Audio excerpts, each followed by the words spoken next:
আজ মঙ্গলবার 28/4/2026 বেলা 11 সময় মোহাম্মদপুর কাটাসুর কাদেরাবাদ হাউজিংয়ের মেইন রোড সংলগ্ন বাড়িতে অগ্নিকাণ্ডে অনেক ক্ষয়ক্ষতি হয়। মূলত এটা অটোরিক্সার গ্যারেজ, এতে অনেক রিক্সা অগ্নিগ্রস্ত হয়।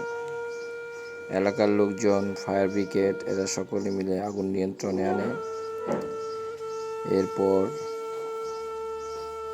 পাশের বাড়ির হাউস থেকেও ফায়ার ব্রিগেড সদস্যরা পানি নিয়ে আগুন নিভানোর চেষ্টা করে। এখন সব নিয়ন্ত্রণে আছে। এই অটোরিক্সার গ্যারেজের কারণে অনেক ভয়াবহ দুর্ঘটনা ঘটতে পারত।